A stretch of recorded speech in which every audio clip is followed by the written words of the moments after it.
ਵਲੀ ਅੱਲਾ ਦੇ ਪਾਂਡਾ ਤੱਕ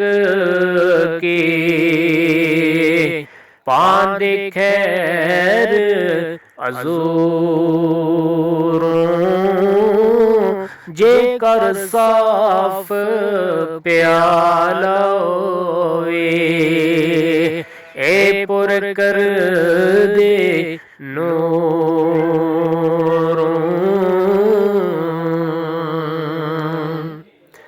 ਵਲੀਓ ਅੱਲਾ ਦੇ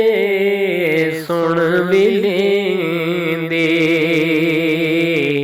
ਕਿਆ ਦੂਰੋਂ ਨਜ਼ਦੀਕੋਂ ਪਲ ਅੰਦਰ ਏ ਮੋੜ ਵੀ ਲੈਂਦੇ ਗੋਲ ਗਈ ਬੰਦੋ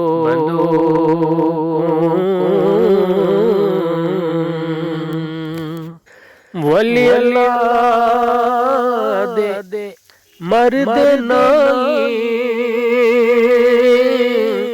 ਕਰਦੇ ਪਰਦਾ ਪੋਸ਼ੀ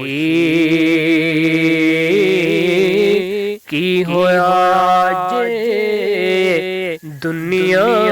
ਉੱਪਰੋਂ ਟੁਰ ਗਏ ਨਾਲ ਖਾਮੋਸ਼ੀ ਕੀ ਹੋਇਆ ਜੇ ਦੁਨੀਆ ਉੱਪਰੋਂ ਟੁਰ ਗਏ ਨਾਲ ਖਾਮੋਸ਼ੀ